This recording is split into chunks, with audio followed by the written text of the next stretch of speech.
Welcome and thank you for joining me this week for a new podcast session. Today's podcast is about the impact of technology, and in specific, the technology of cell phones and its impact on cognitive distraction while driving. Philosophers of technology have studied the existence of unintended consequences. However, social constructivists have denied such possibility, such claim that these technology tools have led to unintended consequences. Yet we continue on witnessing destruction due to these technologies. Now, we all know that taking our eyes off the road while driving is dangerous and distracting. Several states have banned texting while driving, stating it's unsafe. But what about this new technology of hands-free technology that's allowing us to text and talk easier? Isn't it dangerous and distracting as well? Well, here are some facts. 66% say driver use of handheld device is unacceptable, but only 56% say hands-free is acceptable. According to our policymakers, 41 states and DC ban texting while driving, yet zero ban hands-free devices. What about the industry? In-vehicle speech-based technologies and infotainment are proliferating and are often marketed as safe by virtue of being hands-free. But are they safe? Does hands-free mean risk-free? Well, would the 3,000 plus deaths each year caused by distraction be enough to change the law on hands-free technology, to change those facts? What's more is that distraction is being increasingly recognized as a significant source of injuries and death on the roadway. Furthermore, inattention was a huge factor of 78% of all crashes and near crashes. This inattention was classified in two different categories: the catch-all category and a distraction from secondary in-vehicle activities. These secondary in-vehicle activities distractions stem from three sources: visual, when your eyes are off the road; manual, when your hands off the wheel; cognitive, when your mind is off the task. And today's podcast is about the impact of technology on the cognitive distraction, is on this last part, when your mind is off the task. So drivers are saying hands-free is safer than handheld devices. So to challenge the notion that drivers are safe and attentive as long as their eyes are on the road and their hands are on the wheel, the AAA Foundation set out in 2011 to investigate and prove that hands-free does not mean risk-free.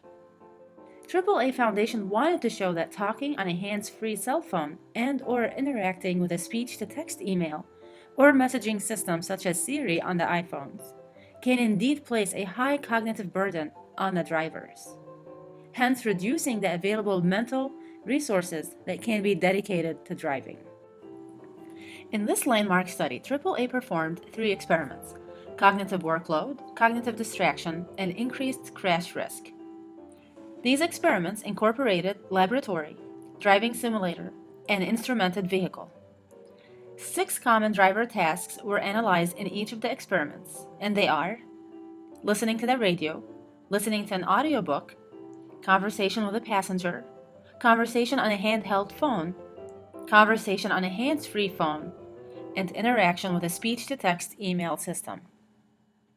In the first experiment, a total of 38 male and female participants were asked to complete 8 different 10-minute conditions or activities that were chosen to provide a range of cognitive workload.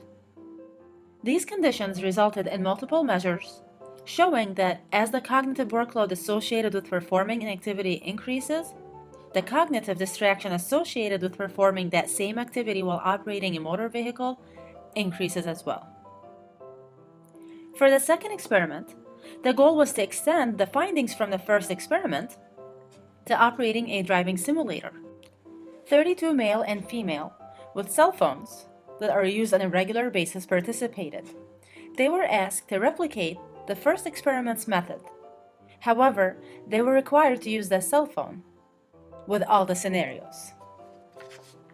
Based on the results of this second experiment that examined 2 measures of driving performance, considered as sensitive to cognitive distraction, there was an increase in cognitive workload.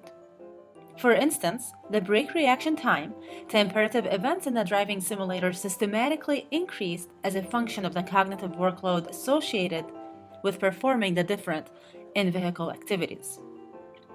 For the third experiment, the goal was to show that the patterns obtained from the first and the second experiments generalized to the operation of an instrumented vehicle on residential roadways within a city. For this experiment, 32 male and female participants had to perform those same 8 conditions from both the first and the second experiment, while operating an instrument, which was 2010 Subaru Outback. Drivers were to follow the route and all the local traffic rules, along with a speed limit restriction of 25 miles per hour. Looking at the results from this third experiment, the analysts for this research determined that the patterns observed in the first and second experiments generalized to what was observed in this third experiment. There was a systematic increase in cognitive workload across condition, and driving performance decreased as a function of in-vehicle condition. So what has the AAA Foundation study accomplished?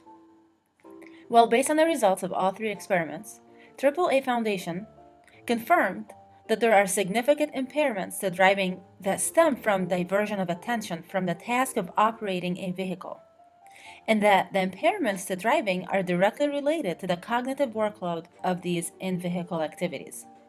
Some of these impairments related to cognitive distraction are suppressed brain activity, increased reaction time, decreased accuracy, and decreased visual scanning of the driving environment.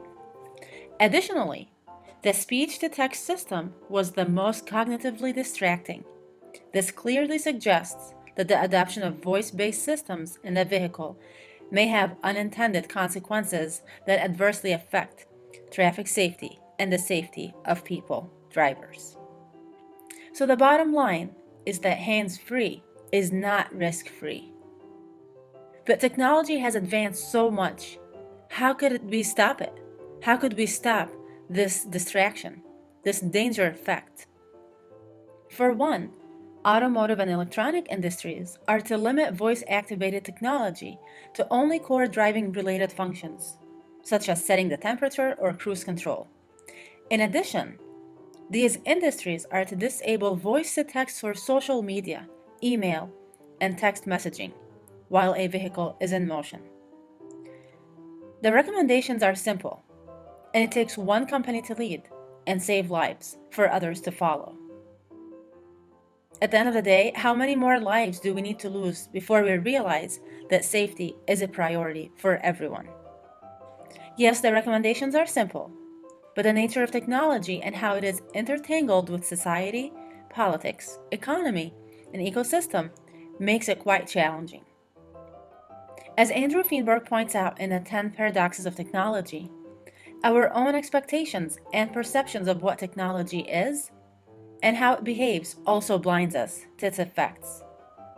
Yet, our tendency is to believe technologies can stand alone. So would our tendency make us social constructivists who deny the possibility of these weapons of mass distraction? Before I leave, I'm going to leave you with one final question. Do you view technology as instrumental or substantive? Do you view yourself as a social constructivist? Thank you for joining me. Until next time.